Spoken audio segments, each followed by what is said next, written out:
And we are recording now. Okay, so hello everyone. My name is Denisha Popoulos, and I am with Volunteers in Public Schools.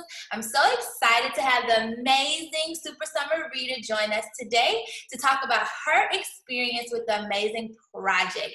Today we have First Lady Donna Edwards with the Louisiana First Foundation. Hello, First Lady Donna Edwards. How are you today? I am great. Thank you so much for introducing me, and thank you for allowing me to participate in this program.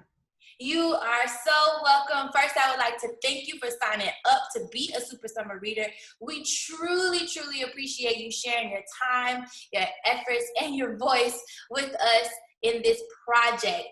Just before we get started in your experience, can you tell us a little bit about Louisiana First and the threefold focus of the organization? Absolutely. So, one of the things as First Lady, there's really no job description, right? So I just have to be married to the governor, which I am. And so I qualify for that. So I started Louisiana First Foundation as a former teacher, specifically a music teacher. I noticed that when I left that position in Amy, where we're from, in Tangipahoa Parish, and moved, they didn't replace me. They didn't put another music teacher there. I was saddened by that because I had so much going with the students. As a music teacher, art teacher, movement teacher, you see all the children in the entire school. And so you see so many beautiful opportunities and gifts and children and that you can bring out. And so I was saddened by that. And so the more I,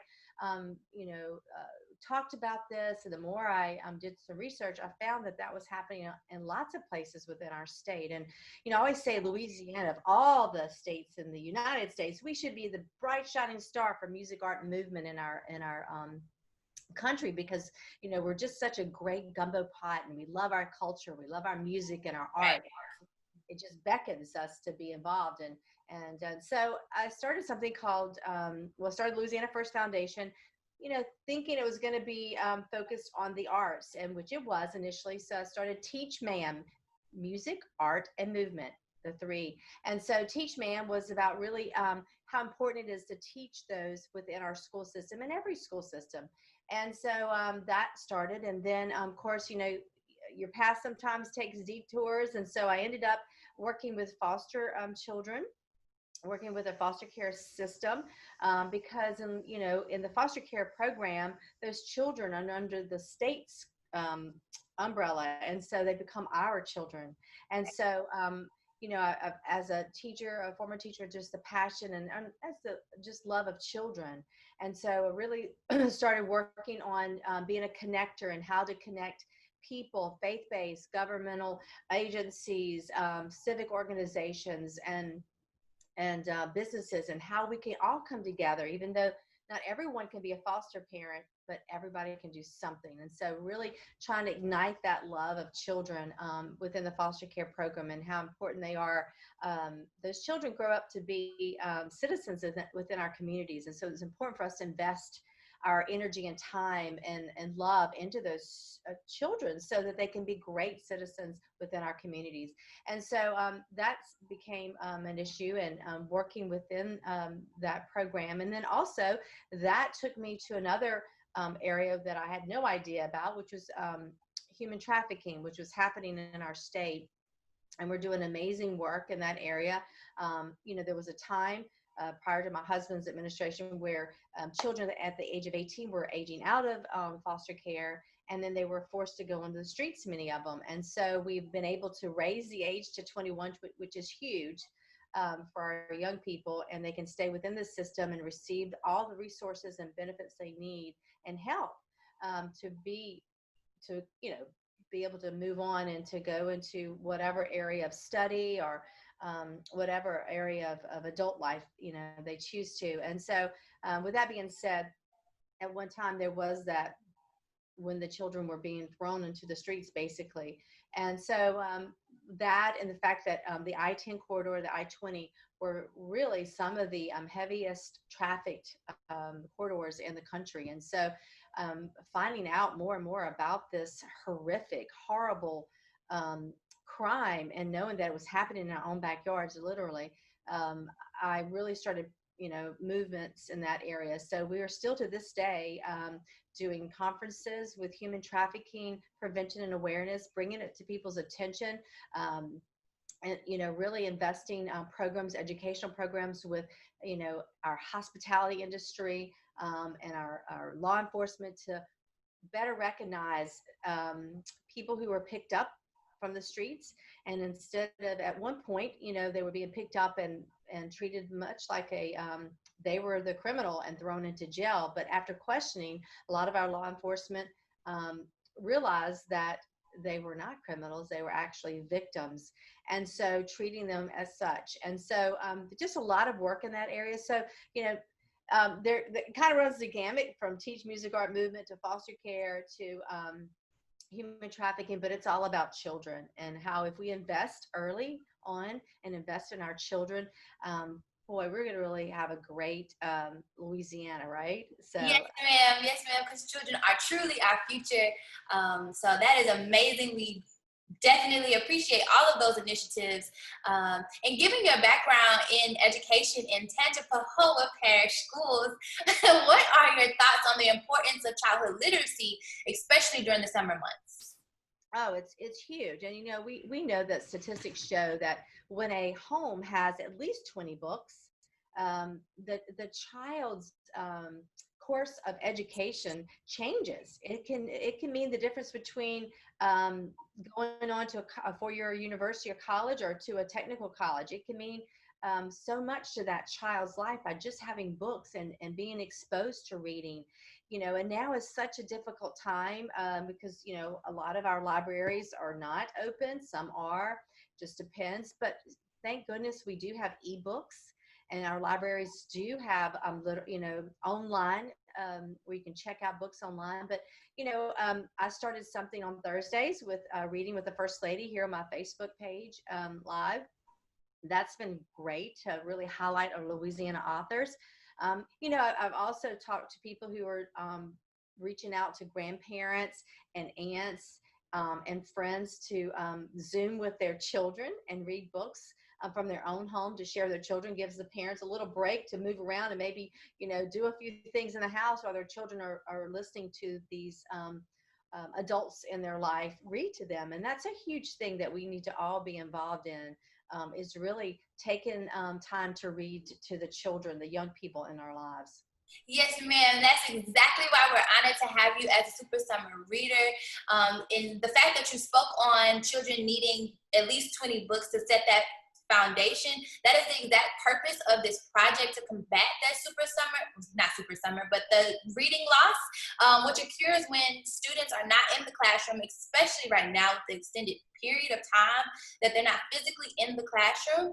And with this project, we're able to distribute 300 age-appropriate books for children to keep on their own. And in addition to being able to have that access to those books, children get to see familiar community faces like yourself and other community leaders. So they can see familiar faces who can read those story times with them. And they can access those story times at our YouTube channel at Vips Baton Rouge. And so I'm really excited to see and interview so many others and you yourself, just to talk about this initiative and why it was important to you all. And so what sparked your interest in even becoming a Super Summer Reader? Well, I love reading. I love reading to children. Even as a music teacher, I would read stories, in my classroom. And the imagination can take you anywhere. And so, I think right now, we're limited in our movements with the virus being an issue. And so what a better time to encourage our children to read. I mean, you can, leave your home and your imagination and go to other states and other countries and learn about other cultures and learn something new, learn a new craft, and there's so much that we can inspire our children with through books and enlarge their imagination, enlarge their thought process. by just reading books and encourage them to read it. But we as parents need to do our job. We also need to read in front of our children so they see us reading, so they can imitate us. And so that's really important also for us as adults. We need to also read. And sometimes I think our young people get confused because, we may be on our iPad or our phone reading a book, but then our children don't realize that we're doing that. They may think we're just, scrolling or Facebook or whatever you may do on your devices. So it's important also to get a book, a physical book, like the ones on my shelves, and open them up and let our children see us reading. Right, right. I definitely agree with that. And your book was A Trip to the Science Museum by Mercer Mayers. What connection do you have to this book, and what do you think children will be able to connect with through this book? Well, really, the author is an author that I actually read. I'm probably still at my home in Tedra Parish. I have tons of Mercer Mayer books, and so he's such a really fun uh, author, and he has such great little books for our children to read. So that would be my connection. Is I actually read those books to my own children, my oldest being 27, and so that was a great connection to brought. I don't really remember reading that particular book, so that was a new one. Yeah, yeah. I remember reading those books when I was younger myself, and your book reminded me of the Louisiana Arts and Science Museum here in Baton Yeah. Rouge. So that was my first thought when I saw your story time. And so, how would you rate your overall experience as a Super Summer reader? Oh, it was great. I enjoyed it. I think reading, especially children's books, it always brings a warmth to us, right? It brings us back to when we were young and the books that we read, or, maybe, your visit to the museum or a museum or in the science museum. It takes you on a little journey in your imagination and brings you some really great memories. And so, yeah, it was a great opportunity, and I enjoyed every minute of it. Oh, thank you so much, First Lady Donna Edwards, for your kind words and just being a VIPS 2020 Super Summer reader. We truly, truly appreciate your efforts. And do you have any final messages for parents and students to encourage reading? Well, it just, I mentioned earlier about how important reading is to our children, and I will add to our parents or our grandparents of very small infants. Even reading to them can increase their vocabulary amazingly high as they grow, even when they're not even speaking.